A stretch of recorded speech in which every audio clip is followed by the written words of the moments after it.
constraints remain for you to begin to reach the sort of the mass market in additive and distributed manufacturing? And are we close, or do you think you're 5 years away, 10 years away? Because this is, I think this is like the $64,000 question in the industry.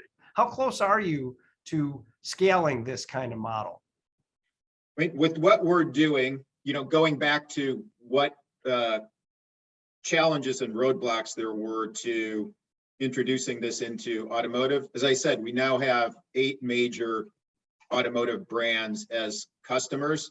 Going back about 5 years ago, I was fortunate that I had a good relationship with the CEO of one of the very largest automotive groups. And so we went up through a process of product validation all the way from elemental materials characterization to full vehicle crash and durability, and obviously the OEM audits you need to go through to become a tier 1, and the production system qualification. Going through that, what I did was say to this CEO, I'll mitigate your risk. Let's pick a vehicle that has an existing analog rear subframe or front subframe.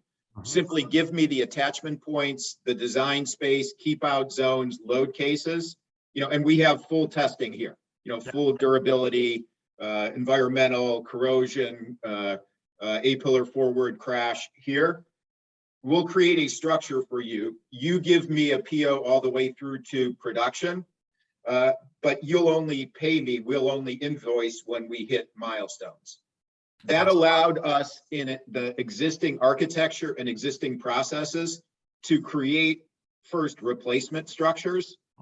Where that is at now is with these OEMs I'm talking about, we have programs that range from hundreds of vehicles, and all of these vehicles are under $200,000. Hundreds of vehicles to, in 2025, we have a program where the model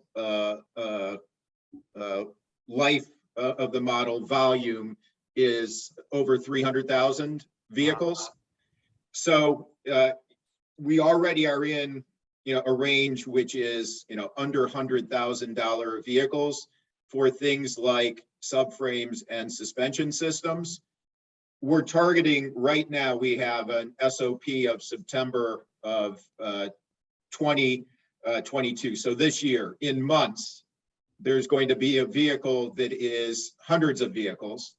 I mean, people have never seen a single vehicle out on the road coming off a factory line that have our structures in them. So I would say the key to us is we have the first minimally viable version of a system that has 500, I think over 530 patent filings across it, everything from software, structures, materials, additive manufacturing, machine hardware and software, and automation.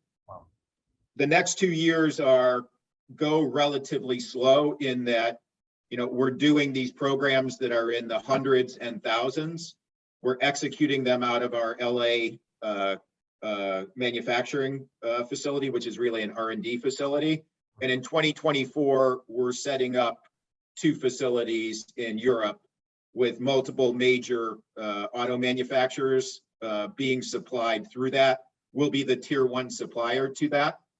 I think right now, Divergent is in a position where, based on that IP base, having a minimally viable version of the machine that can do this, it's like the first time they put together the steam engine and the power loom, all of a sudden you saw massive innovation in the UK in the early 1800s, probably the most patents ever filed in a short period of time, because you actually could innovate off of a system. That system will be running. I think that, then we'll see a massive acceleration of adoption and technology innovation.